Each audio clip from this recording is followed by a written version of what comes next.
and welcome to Ruth Reacts to Books.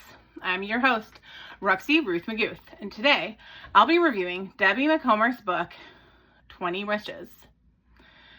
Now, as you can see, this book says 21 wishes, but actually, I'm only reviewing a book called 20 Wishes, because this book contains two books, 20 Wishes and the book The 21st Wish, but I'm only going to be telling you about 20 wishes. So I'm going to read the back to you, and we'll get to why. I'll get to it all, don't worry, my friends. At 38, Anne-Marie Roche is childless, a recent widow, alone. She owns a successful bookstore on Seattle's Blossom Street. But despite her accomplishments, she struggles to find happiness. With several of her friends, she makes a list of 20 wishes, things she always wanted to do but never did. When Anne-Marie volunteers at a local school, a little girl named Ellen enters her life. It's a relationship that becomes far more involving and far more important than Anne-Marie had ever imagined.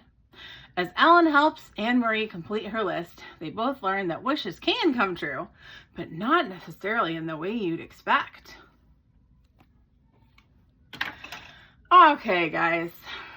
So this book, the 20 Wishes book, is actually the 5th in the Blossom Street series. So the Blossom Street series starts with a shop on Blossom Street, which I'm pretty sure I found it in a little free library one time, and I read it and see, look, it's got knitting stuff, and I like crafting, so that's why I picked it up and read it. And I got to the 5th book, which is this one. I gave it 3 stars, and I've consistently given the books pretty much 3 stars. And I've just decided, guys, I can't go on.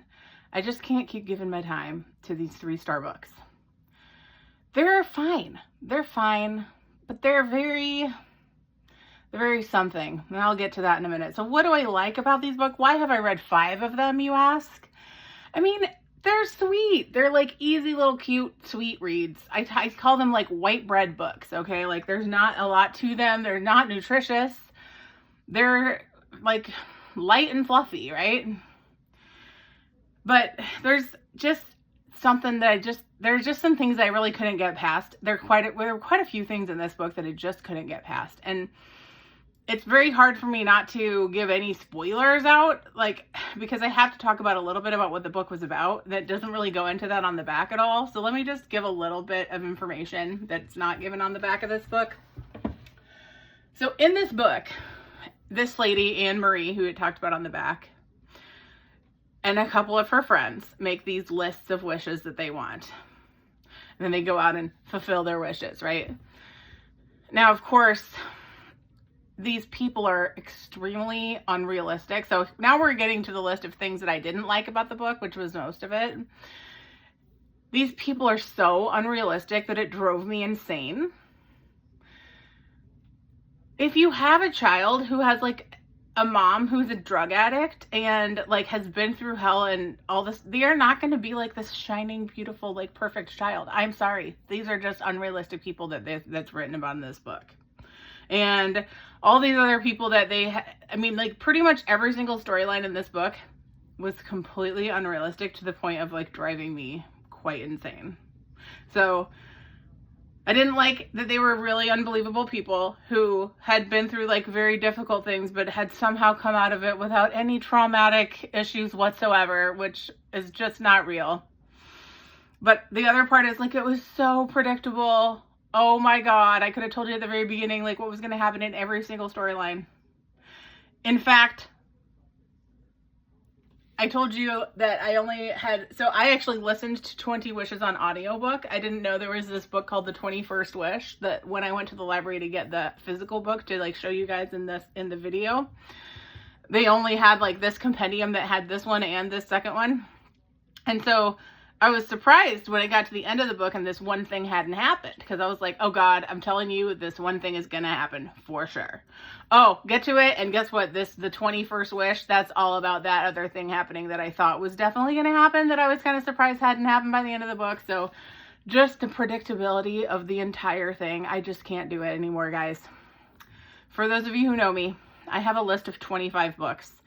And when I finish one of the books I put if I'm reading a series, then the one goes on the next list, okay? So in a year, if I'm reading a series, I might get to read 2 a year.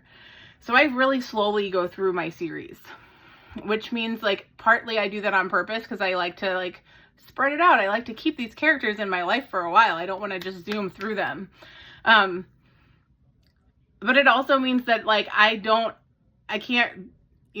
read through since I'm reading only 50 books a year, and I have like 650 books on my to read list I'd like to get to in, my lifetime someday.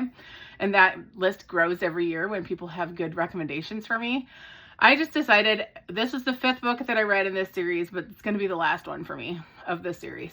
No offense to Debbie Macomber. Gosh, she's got tons of very sweet, charming books. The first one I ever read from her was some romance about some girl who moved to Alaska. She loves Alaska, this author, even though these people live in Seattle. But so she must be from that part of the country. So I'm done with it at this point. I read 5 of them, but I'm walking away at this point. They're sweet little books, but I'm done with it at this point. But thanks for the fun times. It did give me a fun opportunity to do the nail set that I'm wearing right now. So like this nail set, you can kind of see it, like it has like this little pattern of like knitting. And I was like, when am I ever going to wear this knitted pattern? And then I did throw some glitz onto a couple of my nails because I'm a glittery girl. So it's really unusual for me to have a pattern that's not glittery. So this is about the least glammed up that I have ever been, since I usually wear these nails all the time that are super glittery. So having like the not so glittery nails is weird for me, but it gives me this opportunity to wear this cozy comfort nail set that looks like a little sweater that I got in one of my Colorstreet subscription boxes. And then the recipe I'm including with this book is a sugar cookie recipe because it's sweet. You always know what you're getting, and you know what it's going to taste like. So there you go. 20 wishes. Thanks for the memories, and I'll see you next time when hopefully I have some more encouraging stuff to say. And I hope everyone out there in the world is doing well. And here we are in Iowa. It's pretty cold, so hope everyone else is surviving and keeping warm. Have a great day. Bye.